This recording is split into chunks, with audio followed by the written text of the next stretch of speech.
नमस्कार दोस्तों, आज आर्थिक देश करंट अफेयर स्पीडी का पेज नंबर 41 से शुरू कर रहा हूँ। चलिए पहला लिखता हूँ। हिंदुस्तान शिपयार्ड लिमिटेड को मिनी रत्न का दर्जा दिया गया है। तेलंगाना सबसे ज़्यादा यूपीआई ट्रांजैक्शन करने वाला राज्य बन गया है। भारत में महिला कार्यबल की भागीदारी 23-24 में बढ़कर 42% हो गई है। 16वें वित्त आयोग का कार्यकाल 30 नवंबर 2025 तक बढ़ाया गया है। डीबीएस बैंक को एशिया का सबसे सुरक्षित बैंक घोषित किया गया है।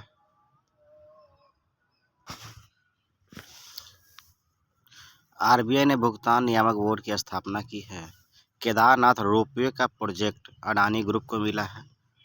भारत ने आभूषण व्यापार को मजबूत करने के लिए जेद्दा सऊदी अरब में सऊदी अरब ज्वेलरी प्रदर्शन की शुरुआत की है। आरबीआई 13 सितंबर 2025 को महान नायक डॉक्टर भूपेन हजारिका की जन्म शताब्दी के अवसर पर 100 रुपये का स्मारक सिक्का जारी किया है। यूपीआई से प्रतिदिन ट्रांजैक्शन को बढ़ाकर 10 लाख रुपए कर दी गई है। जीएसटी के 4 स्लैब को घटाकर 2 स्लैब 5 और 18 किया गया है। अगस्त में बेरोजगारी दर घटकर 5.1 हो गई है। अगस्त में भारत का जीएसटी संग्रह बढ़कर 1.86 ट्रिलियन हो गया है। देश का विदेशी मुद्रा भंडार घटकर 690.72 अरब डॉलर हो गया है। भारत दुनिया का तीसरा सबसे बड़ा ऑटोमोबाइल बाजार बना है। भारत दुनिया का दूसरा सबसे बड़ा मछली उत्पादक देश बना है। भारत दुनिया का दूसरा सबसे बड़ा कोयला उपभोक्ता बन गया है। मलेशिया ने राइट बैंक नामक दुनिया का पहला एआई संचालित बैंक लॉन्च किया है। प्रधानमंत्री मोदी ने वाराणसी से पीएम किसान की 20वीं किस्त जारी की है। टेस्ला ने मुंबई को बांद्रा कुर्ला कॉम्प्लेक्स में अपना पहला भारतीय शोरूम खोला है। केंद्रीय सरकार ने पीएफ खाता धारकों के लिए ऑटो सेटलमेंट सीमा को बढ़ाकर 5 लाख रुपया कर दिया है। ग्लोबल फाइनेंस मैगजीन द्वारा एसबीआई को 2025 का विश्व का सर्वश्रेष्ठ उपभोक्ता बैंक घोषित किया गया है। बिहार में चुनाव से पहले नीतीश कुमार द्वारा 125 यूनिट तक मुफ्त बिजली की घोषणा की गई है।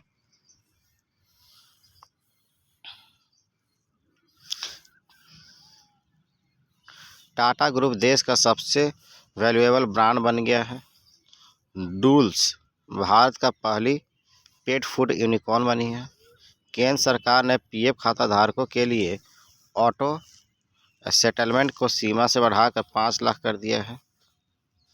फ्लिपकार्ट आरबीआई से एनबीएफसी लाइसेंस पाने वाला पहला ई कॉमर्स प्लेटफॉर्म बन गया है। इंडिया पोस्ट पेमेंट बैंक ने डिजिटल भुगतान पुरस्कार 2024-25 जीता।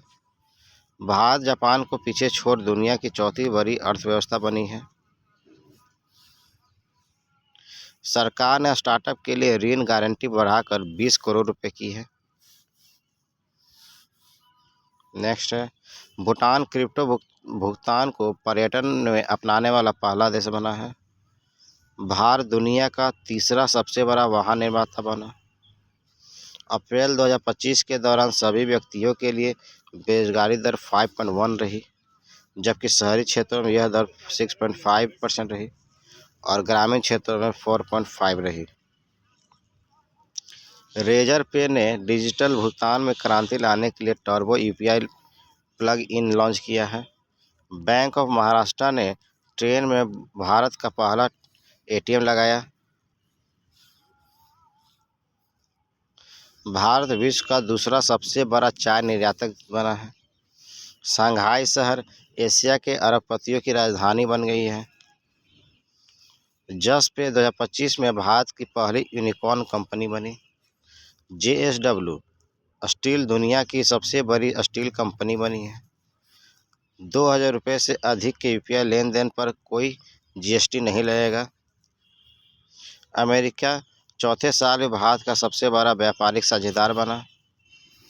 एसबीआई ने वैकल्पिक बैंकिंग चैनल अपनाने को बढ़ावा देने के लिए ग्राहक मित्र तैनात किए हैं।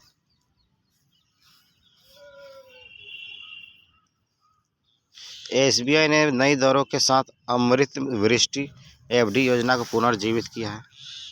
केंद्र सरकार ने सांसदों के वेतन और पेंशन में 24% बढ़ोतरी की है।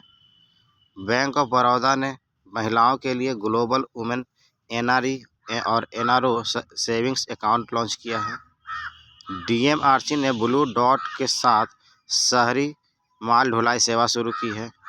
आरबीआई को लंदन स्थित सेंट्रल बैंकिंग द्वारा डिजिटल परिवर्तन पुरस्कार से सम्मानित किया गया है।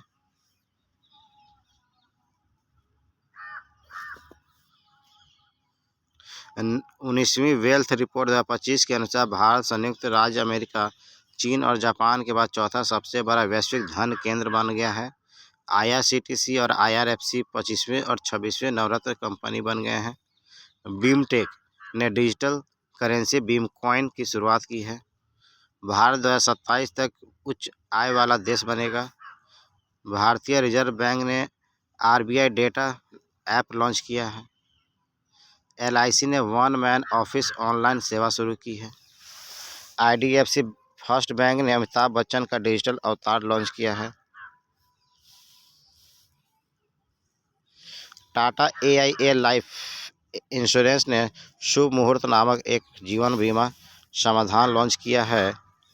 एसबीआई ने वित्तीय समावेश को बढ़ावा देने के लिए हर घर लखपति और एबीआई पेट्रोन्स योजना शुरू की है। मैक्स लाइफ ने अपना नाम बदलकर एक्सिस मैक्स लाइफ इंश्योरेंस किया है। आरबीआई ने बिना गारंटी कृषि ऋण की सीमा को 2 लाख कर दिया है। भारत की जीडीपी वित्त वर्ष 25 में 6.8 की दर से बढ़ने का अनुमान है।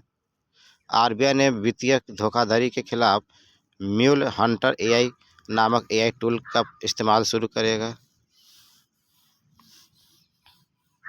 नेक्स्ट टॉपिक है विज्ञान एवं प्रौद्योगिकी। चलिए देखते हैं।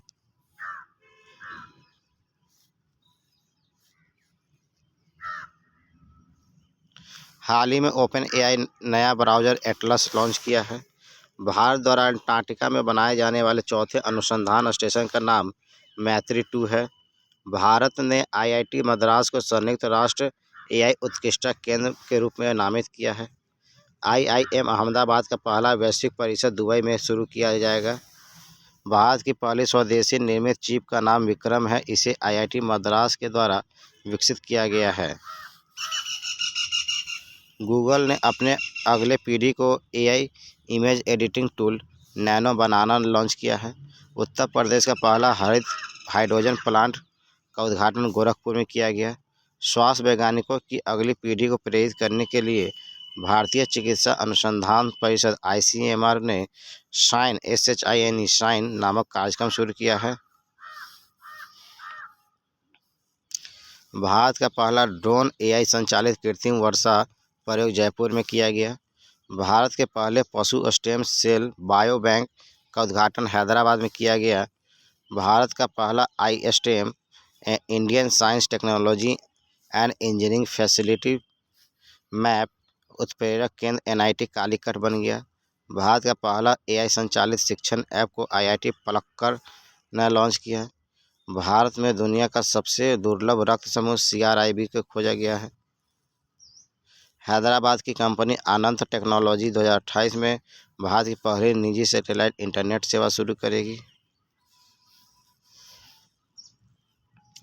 पृथ्वी की चुंबकीय ढाल का अध्ययन करने के लिए नासा ने ट्रेस-ERS मिशन लॉन्च किया है। ट्रेस-ERS भारत पर मंगल ग्रह का सबसे बड़ा टुकड़ा $35 लाख में बिका।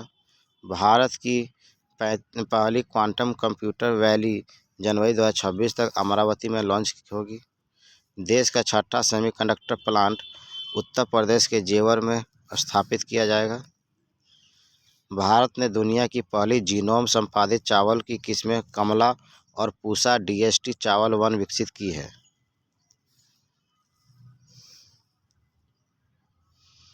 दिल्ली सरकार ने शहर में वायु प्रदूषण कम करने के लिए क्लाउड सीडिंग को मंजूरी दी है। भारत सरकार ने भारत का पहला एआई बृहद भाषा मॉडल तैयार करने के लिए बेंगलुरु स्थित स्टार्टअप सर्वम एआई का चयन किया है। एआई की प्रतिस्पर्धात्मक दौर में अपनी स्थिति को मजबूत करने के लिए मेटा ने एल लामा 4 लॉन्च किया है। आईआईटी मुंबई ने कीटाणुओं से लड़ने के लिए होस्ट प्रोटीन की खोज की है। आईआईटी मुंबई ने होस्ट प्रोटीन।